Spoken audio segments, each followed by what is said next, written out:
ತುಮಕೂರು ಜಿಲ್ಲೆಯ ಶಿರಾನಗರದ ಹೆಸರಾಂತ ಸನ್ vision opticals ಪ್ರಾಪರೇಟರ್ Abdul Rahman ರವರ ವತಿಯಿಂದ ಶಿರಾನಗರದಲ್ಲಿ ಆರೋಗ್ಯ ತಪಾಸಣಾ ಶಿಬಿರವನ್ನು ಏರ್ಪಡಿಸಲಾಗಿತ್ತು.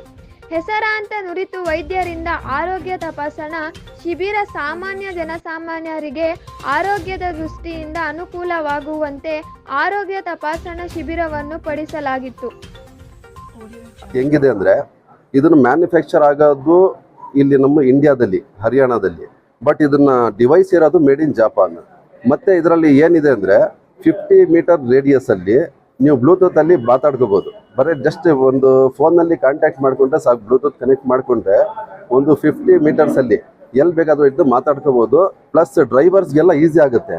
ಈಗ ಆಕ್ಸಿಡೆಂಟ್ ಆಗೋದು ಏನಕ್ಕಂದ್ರೆ ಫೋನ್ ಈ ಥರ ಇಟ್ಕೊಂಡು ಮಾತಾಡ್ಕೊಂಡು ಹೋಗ್ತಾ ಇರ್ತಾರೆ, ಅವ್ರಿಗೆಲ್ಲ ಕಷ್ಟ ಆಗುತ್ತೆ. ಮುಂದೆ ಇರೋರಿಗೆಲ್ಲ ಹೋಗಿ ಗುದ್ಬಿಡ್ತಾರೆ. ಇದೆಲ್ಲ ಕಷ್ಟ ಆಗಬಾರ್ದು ಅಂತ ನಮ್ಮ ಒಂದು ಕಂಪನಿ ಸಿಒನು ನಮ್ಮ ಜೊತೆ ಇದ್ದಾರೆ. ಅವರು ಒಂದೆರಡು ನಿಮಿಷ ಮಾತಾಡ್ಬೋದು. ನಾನು ಅವ್ರಿಗೂ ಅವಕಾಶ ಕೊಡ್ತೀನಿ ಮಾತಾಡೋಕ್ಕೆ.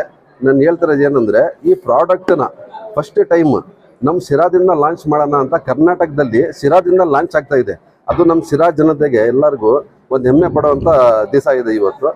ಎಲ್ಲರಿಗೂ ನಾನು ಹೇಳ್ತೀನಿ, ನಮ್ಮ ಸನ್ ವಿಷನ್ ಆಪ್ಟಿಕಲ್ಸ್ ಕಡೆಯಿಂದ ನಾವು ಇದನ್ನು ಲಾಂಚ್ ಮಾಡಿದ್ದೀವಿ. ದಯವಿಟ್ಟು ಎಲ್ಲರೂ ಬನ್ನಿ, ಇದಕ್ಕೆ ಪರ್ಚೇಸ್ ಮಾಡೋಕೆ ಫಸ್ಟ್ ಈ ಪ್ರಾಡಕ್ಟ್ ಬಗ್ಗೆ ತಿಳ್ಕೊಳ್ಳಿ. ನಿಮಗೆ ಇಷ್ಟ ಆಯಿತು, ಚೆನ್ನಾಗಿದೆ ಅಂದರೆ ಅವಾಗ ಇದಕ್ಕೆ ರೇಟಿಂಗ್ ಕೊಟ್ಟು ನೀವು ಪರ್ಚೇಸ್ ಮಾಡ್ಬೋದು. ಈ ಮಾತನ್ನು ಹೇಳಿ ನನ್ನ ಮಾತನ್ನ ಮುಗಿಸ್ತೀನಿ. ಈ ಆಲೋಚನೆ ಏನಕ್ಕೆ ಬಂತು ಸರ್? ಈ ತರ ಒಂದು ಗ್ಯಾಜೆಟ್ ಒಂದು ಪ್ರಾಡಕ್ಟ್ ನ ಒಂದು ಉತ್ಪಾದನೆ ಮಾಡಬೇಕು, ಯಾವ ಕಾರಣಕ್ಕೋಸ್ಕರ ಬಂತು? ಮಾತಾಡಬೇಕಾದ್ರೆ ಎಲ್ಲವರಿಗೆ ಒಂದು ಕಣ್ಣಿನ ಪ್ರಾಬ್ಲಮ್ ಇತ್ತು, ಆ ವೈಫಲ್ಯತೆ ಇವತ್ತು ಈ ಯಶಸ್ಸಿಗೆ ಕಾರಣೀಭೂತವಾಗ್ತಾ ಇದೆ ಅಂತ ಹೇಳ್ತಾರೆ. ಹೌದು. ನಾನು ಒಂದು ವರ್ಷ ಮುಂಚೆ ನನಗೆ ಸೈನಸ್ ಸರ್ಜರಿ ಒಂದು ಆಗಿ ಒಂದು ಇನ್ಸಿಡೆಂಟಲ್ಲಿ ಡಾಕ್ಟರ್ ಕಡೆಯಿಂದ ಒಂದು ತಪ್ಪು ಆಗಿ ನನ್ನ ಕಣ್ಣೊಂದು ಹಾಳು ಮಾಡಿದ್ರು ಅವ್ರು. ಮತ್ತೆ ಒಂದು ಸ್ವಲ್ಪ ಇನ್ಸಿಡೆಂಟ್ ಆಯಿತು. ಅದು ನನಗೆ ಲೆಫ್ಟ್ ಸೈಡ್ ಕಣ್ಣು ನಿಂತೋಗಿದೆ. ನನಗೆ ಡಿಪ್ಲೋಪಿ ಆಗಿದೆ, ಸ್ವಲ್ಪ ತೊಂದರೆ ಆಗಿತ್ತು. ಇದುವರೆಗೂ ಕ್ಲಿಯರ್ ಆಗಲಿಲ್ಲ. ಆದರೆ ನಾನು ಒಂದು 6 ತಿಂಗಳು ಮನೆ ಕೂತ್ಕೊಂಡು ತುಂಬ ಕಷ್ಟದಲ್ಲಿದ್ದೆ. ಆವಾಗ ನಮ್ಮ ಆಲಂ ಪಾಷಾ ಸರ್ ಇದ್ರಲ್ಲ, ಅವ್ರು ನನಗೆ ತುಂಬ ಒಂದು ಸಹಾಯ ಮಾಡಿದ್ರು. ಏನು ಸಹಾಯ ಅಂದರೆ, ಅದು ಕಾನೂನು ಪ್ರಕಾರ ಹೆಂಗೆ ಹೋಗಬೇಕು, ಏನು ಮಾಡಬೇಕು ಅದನ್ನು ನಮಗೆ ಸಹಾಯ ಮಾಡಿದ್ದಾರೆ. ಮತ್ತೆ ಇನ್ನೊಂದು ಏನಂದರೆ, ನಾನು ಬದುಕಬೇಕು ಅಂತ ನನ್ನ ಮನಸ್ಸಲ್ಲೇ ಇರಲಿಲ್ಲ. ಯಾಕೆ ಅಂದರೆ ನಾನು ಅಷ್ಟು ಒಂದು ಪ್ಯಾನಿಕ್ ಆಗಿಬಿಟ್ಟಿದ್ದೆ. ಈ ಥರ ಆಗಿಬಿಡ್ತಲ್ಲ ಕಣ್ಣು, ನಾನು ಒಂದು ಆಪ್ಟೋಮೆಟ್ರಿಸ್ಟ್ ಆಗಿ ಅಂತ. ಆಮೇಲೆ ಅವ್ರು ನನಗೆ ಸ್ವಲ್ಪ ಮಾತಲ್ಲಿ ನಂಬಿಕೆ ಕೊಟ್ಟರು. ನಮಗೆ ಇದು ಒಂದು ಐಟಮ್ ನಿನಗೆ ದೇವ್ರು ತಗೊಂಡ್ರೆ ಇನ್ನು 10ರಷ್ಟು ನೀನು ಕೊಡೋದು ಅಂತ ನಿನಗೆ ಕೊಡ್ಬೋದು, ನೀನು ಅದನ್ನು ನಂಬಿಕೆ ಮಾಡಲೇಬೇಕು ಅಂತ ನಮ್ಮ ಆಲಂ ಪಾಷಾ ಸಾಬ್ರು ನಮಗೆ ಒಂದು ಒಳ್ಳೆ ಶಕ್ತಿಯನ್ನು ಕೊಟ್ಟಿದ್ದಾರೆ. ನಾನು ಅವರಿಗೆ ತುಂಬ ಥ್ಯಾಂಕ್ಸ್, ಧನ್ಯವಾದ. मेरा नाम विकास वर्मा है, मैं स्पेक प्रो कंपनी का सीईओ हूँ और हम कर्नाटका में फर्स्ट टाइम लॉन्च कर रहे हैं यहाँ पे स्पेक प्रो को। स्पेक प्रो एक आधुनिक चश्मा है। इसमें आप सिर्फ देख नहीं सकते, आप इसमें बात भी कर सकते हैं, आप इसमें गाने सुन सकते हैं, आप इसमें बहुत काम कर सकते हैं। सबसे बड़ी बात ये, चश्मा ड्राइविंग में बहुत काम आता है।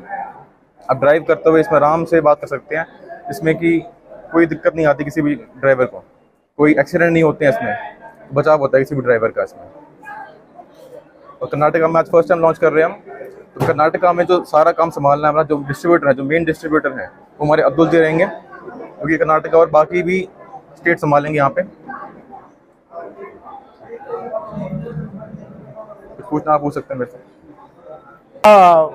ಊರಂತೆ ಒಂದು ಹಿಸ್ಟಾರಿಕಲ್ ಪ್ಲೇಸ್ ಅದು ಹೆಸರಿಲ್ಲ, ಅದು ಕಾರ್ನರ್ ಆಯಿತು, ಏನು ಬೈಪಾಸ್ ಆಯಿತು ಅಂತ.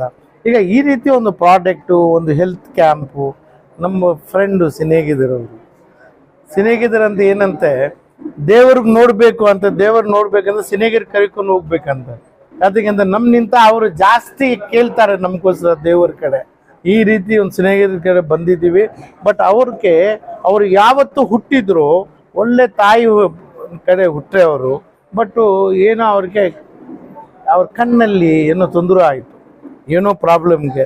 ಅದಕ್ಕೋಸ್ಕರ ನಮ್ಮ ದೇವರು ಅವ್ರ ಕೈನಲ್ಲಿ ಇಷ್ಟು ಒಂದು ಇದಕ್ಕೆ ಎಫಿಷಿಯನ್ಸಿ ಕೊಟ್ಟಿದ್ದಾರೆ. ಇಡೀ ದೇಶಕ್ಕೆ ಈ ಸಿರಾ ಊರಿನಿಂದ ಹಿಂಗೆ ಒಂದು ಹೊಸ ಟೆಕ್ನಾಲಜಿ ಜಪಾನ್ಗೆ ಈಕ್ವಲ್